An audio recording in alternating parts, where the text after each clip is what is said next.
right, Hollywood fam, get your goggles on because today we're diving into one of the most chaotic stories in modern day hip hop. Tekashi 6ix9ine, born Daniel Hernandez, had the rap game in a chokehold not too long ago. With his rainbow hair, brash personality, and viral hits, he was everywhere. But behind all the clout and chart-topping tracks was a man hurtling toward destruction. From his wild spending and legal troubles to international scandals and a career that's all but fizzled out, we're breaking down Tekashi 6ix9ine's rise, fall, and the truth behind it all. Let's get into it. At the height of his fame, Tekashi's lifestyle was the definition of extra.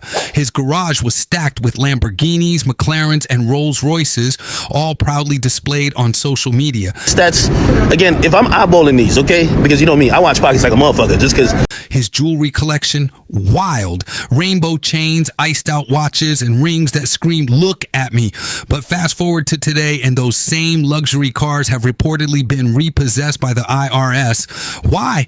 Unpaid taxes. According to sources, Tekashi owes a jaw-dropping $20 million. And with his music sales tanking, there's no clear way for him to dig himself out. Go home after rapping, that's your life, this is really my life. It's hard to believe this is the same guy who once claimed to have signed a $7.5 million record deal, bagged a $4.9 million headphone endorsement, and pulled in six-figure brand deals featuring companies like Fashion Nova in his videos. But just as fast as the money poured in, it disappeared. And let's be honest, Tekashi's spending habits weren't exactly subtle. Back when Tekashi was on top, his social media was a non-stop highlight reel of excess. The man once bragged about dropping $1 million on a fake Rolex just to prove a point, then turning around and donating the same amount to people on the street. Generous? Sure. Reckless? Overly.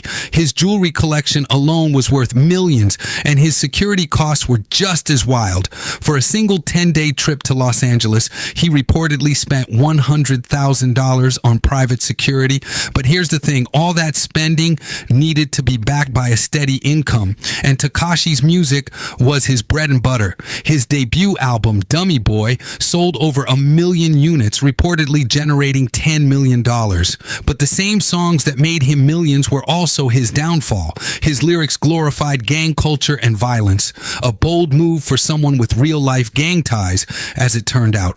Tekashi's legal issues didn't just start with his 9 Trey connection. They go all the way back to 2015 when he pleaded guilty to using a minor in an inappropriate performance after a video was posted online of him with an underage girl.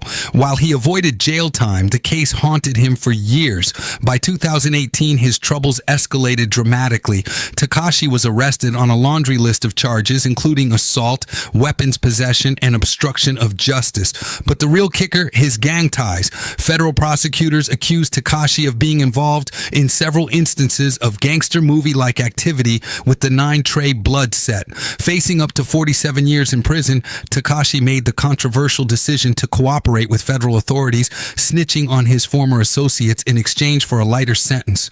While this move reduced his prison time to just 2 years, it completely obliterated his street credibility. Memes mocking him as a snitch flooded the internet, and his standing in the hip-hop world took a massive hit. If you thought Tekashi's legal troubles stopped in the U.S., think again. In October 2023, he made headlines in the Dominican Republic after allegedly assaulting 2 music producers during a heated argument in a recording studio. Reports suggest the confrontation started over a dispute involving his then-girlfriend, Yailin. One of the producers suffered serious injuries, and the incident only added to Tekashi's growing list of controversies. Then just a few months later, in January 2024, he was arrested again in the Dominican Republic, this time on domestic violence charges. While he was released on conditional terms, Tekashi was ordered to undergo government counseling and regularly report to local authorities. These back-to-back incidents painted a clear picture. Tekashi couldn't stay out of trouble, no matter where he was.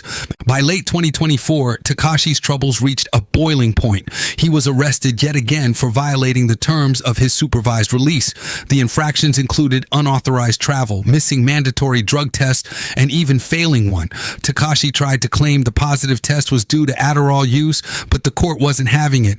Judge Paul A. Engelmeyer sentenced him to 45 days in prison and an additional year of supervised release with home confinement. The message was clear. Tekashi's pattern of disregard for the law wouldn't be tolerated any longer. After his release from prison in 2020, Tekashi did try to stage a comeback, however. His singles Gooba and Trollz initially did well, breaking YouTube and Billboard records, but the hype didn't last. His album Tattletales sold just 55,000 units in its first week, a far cry from the success he enjoyed at his peak. Critics and rivals, including Trippie Redd, wasted no time clowning him for his declining popularity. And financially, Tekashi began spiraling. Reports surfaced that he owed millions to the IRS, his legal team, and even his collaborators.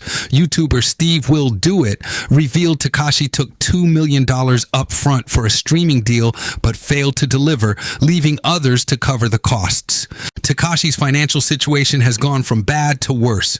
Beyond his $20 million tax debt, he's facing a $10 million restitution order tied to one of his charges, along with lawsuits from former associates and business partners. And it doesn't stop there.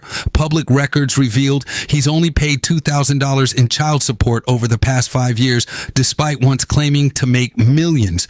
In a desperate attempt to stay afloat, Tekashi launched a cryptocurrency scheme called Dummy Coin, which predictably Tekashi flopped. 6ix9ine's story is a wild ride from viral stardom to complete chaos. He went from dominating the charts to being clowned online, buried under debt, and hounded by legal troubles.